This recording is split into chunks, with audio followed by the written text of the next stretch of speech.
Hello, welcome to Bluebell Storytime Online. I'm Miss Mandy from the B.B. Comer Library here in Sylacauga. I've been talking the last couple of story times about some of the skills that every child needs to be ready to read. Last week I talked about vocabulary, and this week I want to talk about narrative skills. That really is just retelling stories, retelling events, and adding descriptions. Well, and you might say, how can I do that with my child? It's really very simple, very fun. Number one, retell stories with puppets or props. Nothing fancy. Just use what you have at home. You may have made a sock puppets or just use your fingers. Ask children to describe their drawings or to tell a story about something they've drawn. And number three, ask children to make predictions about the story. Ask before you're turning the page when you're reading aloud to your child. You can ask them, what do you think is going to happen next? That's a great way to make predictions. These are just a few fun activities you can do with your child to get them ready to read.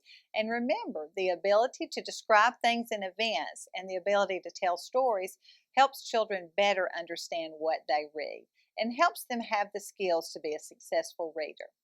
All right.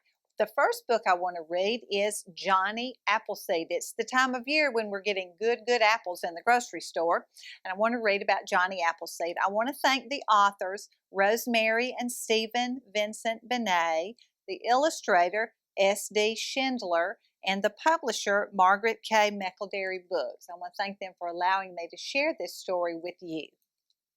Johnny Appleseed. Of Jonathan Chapman, two things are known: that he loved apples, that he walked alone. At 70 odd, he was gnarled as could be, but ruddy and sound as a good apple tree. For 50 years over of harvest and dew, he planted his apples where no apples grew. The winds of the prairie might blow through his rags, but he carried his seeds in the best deerskin bags.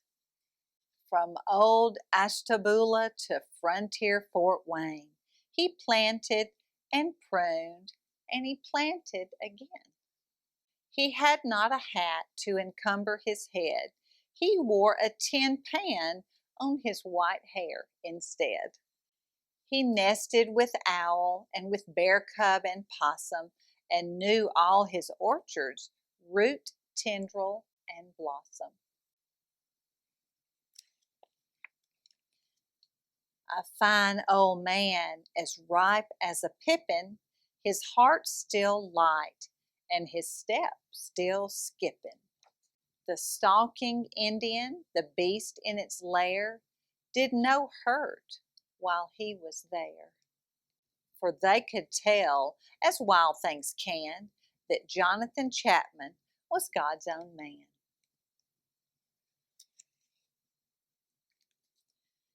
Why did he do it?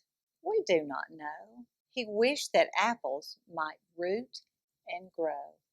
He has no statue, he has no tomb, he has his apple trees still in bloom. Consider, think well upon the marvelous story of Appleseed John. Great, I hope you enjoyed that story. And now I want us to sing a song about apples.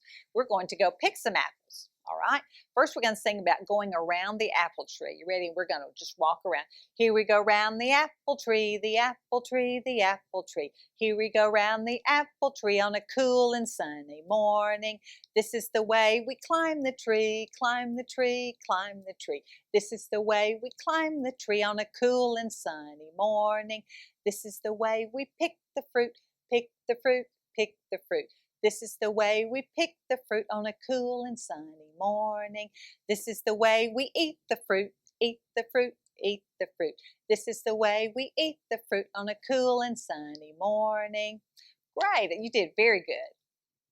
All right, the next book is called Are We Still Friends? And I'd like to thank the author, Ruth Horowitz, the illustrator, Blanca Gomez, and the publisher, Scholastic Press, for allowing me to share this book with you. Are we still friends? Beatrice and Abel lived side by side with a low stone wall between them. Abel grew apples, Beatrice raised bees. They were the finest of friends indeed, and so were the bees and the trees. In summer, when honey filled Beatrice's hive, she hollered, "Hello, Abel, you free?" And he crossed the low wall to help gather the sticky, sweet liquid.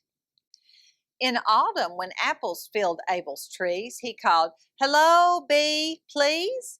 And she crossed the low wall to help harvest the ripe red fruit. In winter, the bees and the trees rested, so Beatrice and Abel rested too. Side by side, they spread crispy toast with apple butter and sipped warm tea with honey. Sounds good.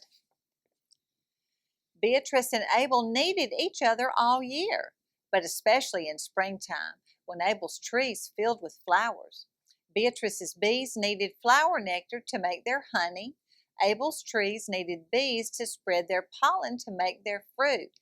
Back and forth across the wall the bees flew until one spring morning, whack, Abel smacked into a branch. Ouch! The smack startled a bee. Zing! The bee stung Abel right on his nose. Yow! Abel yammered. Wee-hee-hee! Across the wall, Beatrice heard Abel squeal. What a silly laugh, she thought. Wee-hee-hee! She laughed back. Was Bee laughing at him? Abel wondered. He rubbed his sore nose. Blasted Bee, he bellowed. Was Abel talking to her? Beatrice wondered. Don't you bellow at me, she yelled. Pie face. Pie face? Abel sputtered. Well, you're fuzz brain. Wormy core, fuzz brain. Back and forth the words flew until Beatrice and Abel marched into their houses and slammed their doors behind them. There sat Abel, his hurt ripening like a big round apple. Pie face, he spluttered. I don't need her or her bees. And there sat Beatrice, her anger buzzing like an irate insect. Fuzzbrain, she muttered, I don't need him or his trees. But outside, the bees continued their quiet business. Back and forth across the wall they flew, sipping nectar and spreading pollen, just the same as always.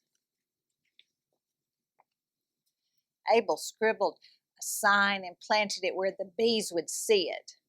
But the bees didn't care about the sign. Beatrice built a fence to keep the bees on her side, but the bees didn't care about the fence. Up in his attic, Abel gathered a jumble of junk. He piled it all on the wall. Down in her basement, Beatrice found a mishmash of trash. She stacked it on Abel's jumble. Sour apple, Beatrice snarled. Fuzz brain, Abel answered. And you know what the bees did? But Beatrice and Abel didn't care. Higher and higher they stacked and piled until, plink, something slipped. Clink, something dipped. And with a clatter and a crash, the whole teetering mass tumbled into the bee yard. What a mess. In all that tangle, there wasn't a sign of Beatrice. Hello, Abel called. No answer. Hello, Abel shouted. Where was she? Then he heard something. It could have been the bees or the wind in the trees, but it seemed to be coming from the pile, and it seemed to be saying, hello. Hello, Abel called. Hello. At last, Abel found her. Hello, bee, he whooped. I thought I'd lost you. Hello yourself, she croaked. I thought you didn't care. Abel offered a hand and helped her climb out. I thought you were laughing at me, he said. I'm sorry. I thought you were insulting me, she said. I'm sorry too. Are we still friends? Indeed. They looked at the yard. What a royal mess. I'll put everything in apple pie order, Abel promised.